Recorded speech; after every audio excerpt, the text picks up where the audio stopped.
Let's tell the truth about sundown towns, not just what they are, but how they work, how the government helps them, and how entire generations of Black families have learned to survive them. Because this wasn't just local hate, it was policy. And it was everywhere. Sundown towns were places where Black people were told in no uncertain terms, don't be here after dark. Signs at the city limits would warn you, don't let the sun set on you in this town. And it wasn't just a threat, it was enforced. Police would arrest you, neighbors would form mobs. People were run out of town, beaten, and even And this wasn't just limited to Mississippi or Alabama.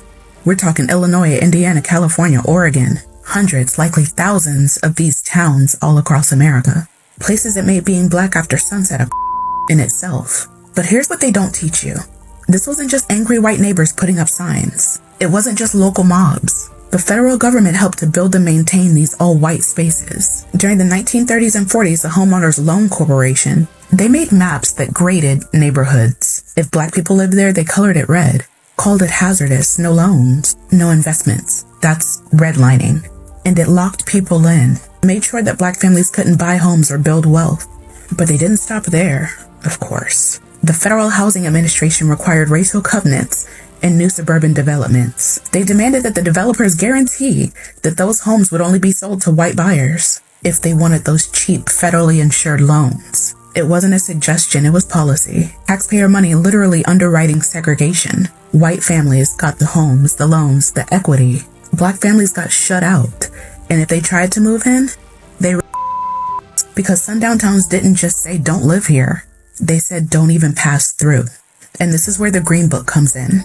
Black travelers needed an entire guide just this on the road. Victor Green started publishing it in the 1930s because he knew the danger. He listed places where Black people could safely eat, sleep, and buy gas. Places that wouldn't turn them away or call the cops.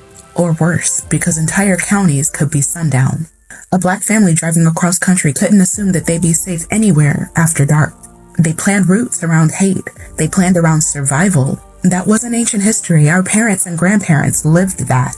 So don't let anyone ever tell you that segregation was a Southern thing, or that it was just mean neighbors putting up signs. It was written into federal policy, enforced by police. It was mapped by the government and funded by our tax dollars. And when Black families found ways to survive it, they had to publish a whole book just to make it through the country safely. That's the truth. That's the history they try to sanitize. But it's ours to tell. Because if we don't say it out loud, they'll just keep pretending that it never happened. And we're not here to let them forget.